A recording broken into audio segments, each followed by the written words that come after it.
ओम शांति। आज दिनांक 6 सितंबर 2022 बाबा ने महावाक्य में हम बच्चों को जो शिक्षाएं दी उनका मनन करेंगे। आज बाबा बोले, मीठे बच्चे, दूरान देसी विशाल बुद्धि बन, सर्विस करनी है, सच और झूठ का कंट्रास्ट सिद्ध कर बताना है। मीठे बच्चे, दूरान देसी विशाल बुद्धि बन, सर्विस करनी है, सच और झूठ का कंट्रास्ट सिद्ध कर सबको बताना है। अर्थात बाबा आज विशेष हम बच्चों को महाभारत नाटक बनाने वाले व जो महाभारत की लड़ाई दिखाते हैं उसे देखकर समझकर उसमें से झूठ सच का कंट्रास्ट निकालकर सबको समझाने की श्रीमत देते। बाबा कहते भगवान को सर्वव्यापी कहते हैं, इसके लिए भी नाटक बनाते हैं। उन्हें देखो, समझो और फिर सच झूठ का कंट्रास्ट कर सबको बताओ। तब बाबा कहते दूरान देसी विशाल बुद्धि बनकर सर्विस कर सकोगे, क्योंकि सर्विस करने के लिए विचार सागर मंथन करना होता है, ज्ञान के गुह्य राजों को समझना होता है। तो जो बच्चे विचार सागर मंथन करते हैं, एक बाप की याद में रहते हैं, एक बल एक भरोसे के आधार पर सर्व प्राप्तियां बाप से करते हैं, वे ही बाबा कहते विशाल बुद्धि बनकर सर्विस कर सकते हैं। इसके लिए बाबा कहते सर्विस करने के लिए विचार सागर मंथन करना होता है, परंतु बच्चों की इतनी विशाल बुद्धि नहीं है। जिन्होंने नाटक बनाया है उनको जाकर समझाना है वास्तव में सच क्या है, झूठ क्या है। तुमने जो महाभारत लड़ाई दिखाई है उसकी तिथि तारीख चाहिए, कब लगी थी। जैसे कण कण में भगवान कहते हैं इस पर नाटक बनाया है, तो जाकर बाबा कहते देखना चाहिए क्या दिखाते हैं। बच्चों की बड़ी दूरान देसी विशाल बुद्धि होनी चाहिए, वास्तव में सच क्या है उसके पर्चे छपवाना चाहिए। सच तो वही है जो प्रैक्टिकल में चल रहा है, नाटक सब झूठे कैसे, सो आकर समझो। यह समझने से बाबा कहते सबको कहो तुम सचखंड के मालिक बन जाओगे, ईश्वर से वर्षा ले सकते हो। ऐसे ऐसे सर्विस के ख्यालात आने चाहिए। सर्वोदया वालों से भी कोई कोई मिलते हैं, परंतु उसमें भी बड़ी विशाल बुद्धि चाहिए। उनको समझाना चाहिए कि सर्व माना सारी सृष्टि, दया माना रहम करना, तो सर्व पर तो एक ही पिता परमात्मा दया करते हैं, वही ब्लिशफुल हैं, उनका ही नाम दुख हरता सुख करता है। वही रचयिता हैं जिन्होंने भारत को पहले भी स्वर्ग बनाया था, अब फिर बनाने के लिए आए हैं। प्रश्न किया बाबा ने, महाभारत से कौन कौन सी बातें सिद्ध होती हैं? महाभारत का अर्थ क्या है? महाभारत के लिए बाबा कहते महाभारत अर्थात अनेक धर्मों का विनाश और एक धर्म की स्थापना। यह तो बाबा समझाते जब हो सकता है जब अनेक धर्म हो, धर्म भ्रष्ट कर्म भ्रष्ट हो, सारी दुनिया पतित हो गई हो। अब अंत समय है, अब बाबा आए हैं, अनेक धर्मों का विनाश कर एक धर्म की स्थापना करा रहे हैं।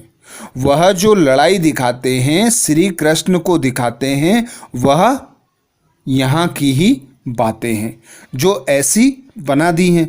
दूसरा पॉइंट बाबा समझाते महाभारत का अर्थ ही है पांडवों की विजय, कौरवों की पराजय। अर्थात महाभारत में विजय होती है उनकी जो भगवान पर निश्चय बुद्धि होकर भगवान की श्रीमत पर चलते हैं, भगवान के बताए हुए मार्ग पर चलते हैं, जो बच्चे निश्चय बुद्धि होकर भगवान से ज्ञान और योग की शिक्षा लेते हैं, वे ही बाबा कहते पांडव हैं। वे ही विश्व पर विजय प्राप्त करते हैं। कौरवों और यादवों को भी दिखाया जाता है, मूसल भी दिखाए जाते हैं, जो कि अभी की निशानी है। तीसरा पॉइंट बाबा समझाते, महाभारत लड़ाई से सिद्ध होता है कि जरूर भगवान भी होगा जिसने रथ पर बैठकर ज्ञान सुनाया। भगवान ने जरूर राजयोग सिखलाया होगा जिससे राजाई स्थापन हुई। महाभारत अर्थात जिसके बाद सतयुगी राजाई स्थापन हो। तुम बच्चे महाभारत पर अच्छी रीति समझा सकते हो। तो महाभारत का अर्थ बाबा बताते, लड़ाई, ऐसी लड़ाई जिसमें सारी दुनिया का विनाश हो जाता है और सतयुगी सृष्टि की स्थापना होती है। तो सतयुगी सृष्टि की स्थापना करने वाला भगवान जो महाभारत में रथ पर दिखाते हैं, वह अभी की ही निशानी है। ब्रह्मा तन अर्थात ब्रह्मा के रथ का आधार लेकर बाबा उनमें प्रवेश कर सब अर्जुन को ज्ञान सुनाते हैं। एक अर्जुन की बात नहीं है, जो ज्ञान का अर्जन करते हैं वे सभी अर्जुन हैं। और जो बच्चे ज्ञान अर्जन करते हैं, राजयोग सीखते हैं, उसी से फिर बाबा कहते स्वर्ग की स्थापना होती है, स्वर्ग की राजाई पांडव बच्चे प्राप्त करते हैं। गीत सुनाया बाबा ने, यही बहार है दुनिया को भूल जाने की। बाबा कहते, मैं आता ही हूँ सच और झूठ समझाने। तो जो बच्चे जितना धारण करते हैं, जितना समझते हैं, वे औरों को समझाते हैं। प्रजा नहीं बनाई तो बहुतों का कल्याण नहीं किया तो वैसा नहीं मिलेगा।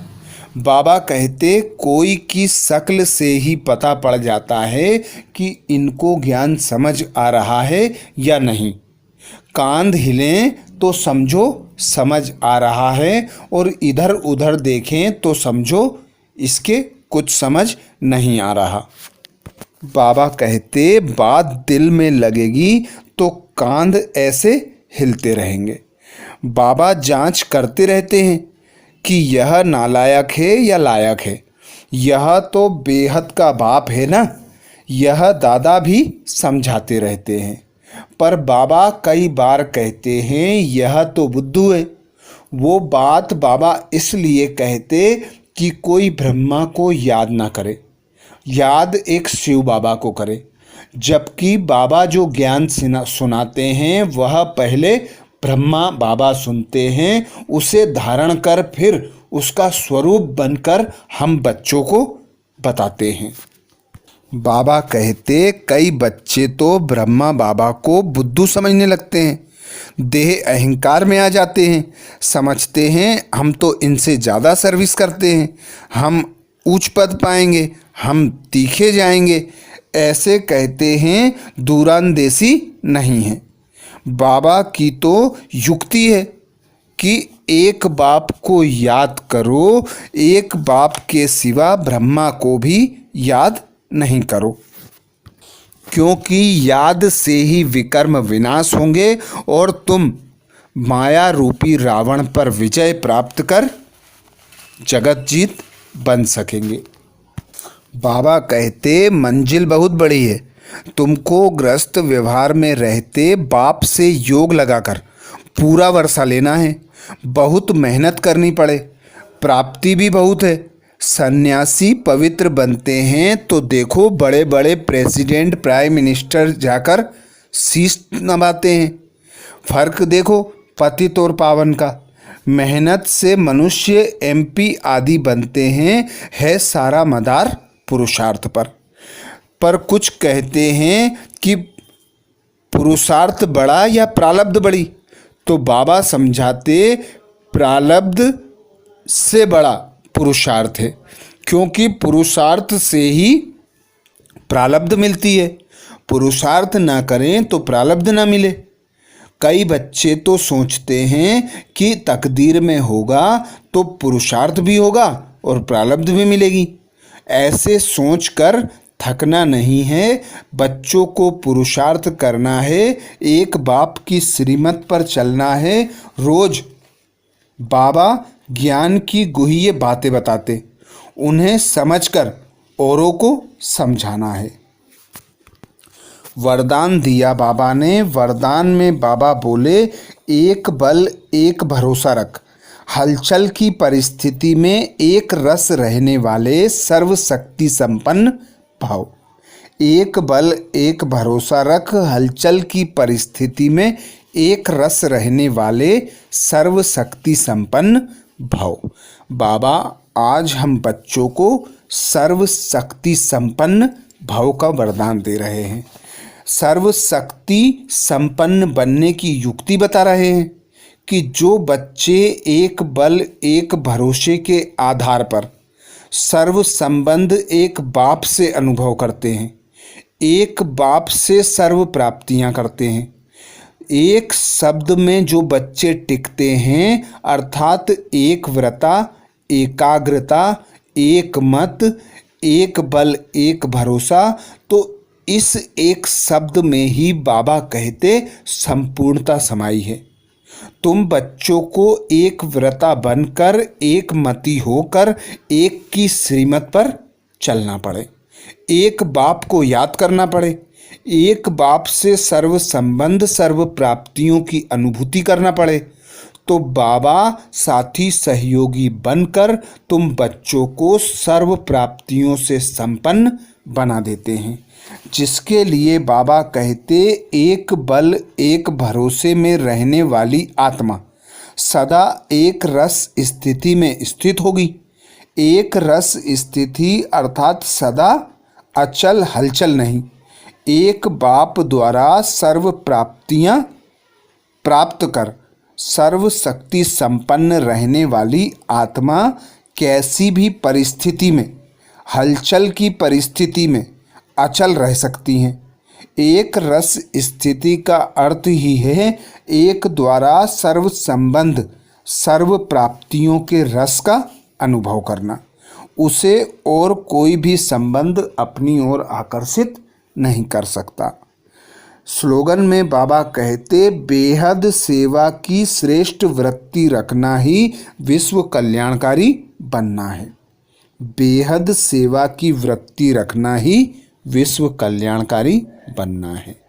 जो बच्चे हद से निकलकर बेहद में सेवा करते हैं अर्थात सारे विश्व की आत्माओं के प्रति शुभ भावना शुभ कामना रखते हैं, समान दृष्टि वृत्ति और कृति जो बच्चे रखते हैं, वे बच्चे सर्व आत्माओं के प्रति समान दृष्टि वृत्ति रख पाते हैं। सर्व आत्माओं के प्रति जिनका शुभ चिंतन चलता है वे ही शुभ चिंतक अर्थात विश्व कल्याणकारी बच्चे बनते हैं। तो बाबा कहते, अब हद में से निकलकर बेहद में सेवा करो, क्योंकि मैं बेहद का बाप हूँ। तुम बच्चों को एडॉप्ट कर बेहद का वर्षा देने आया हूँ। तो बेहद का वर्षा प्राप्त करने के लिए सेवा भी बेहद की होनी चाहिए, तभी तुम बच्चे विश्व कल्याणकारी बन सकते हो। अच्छा, ओम शांति।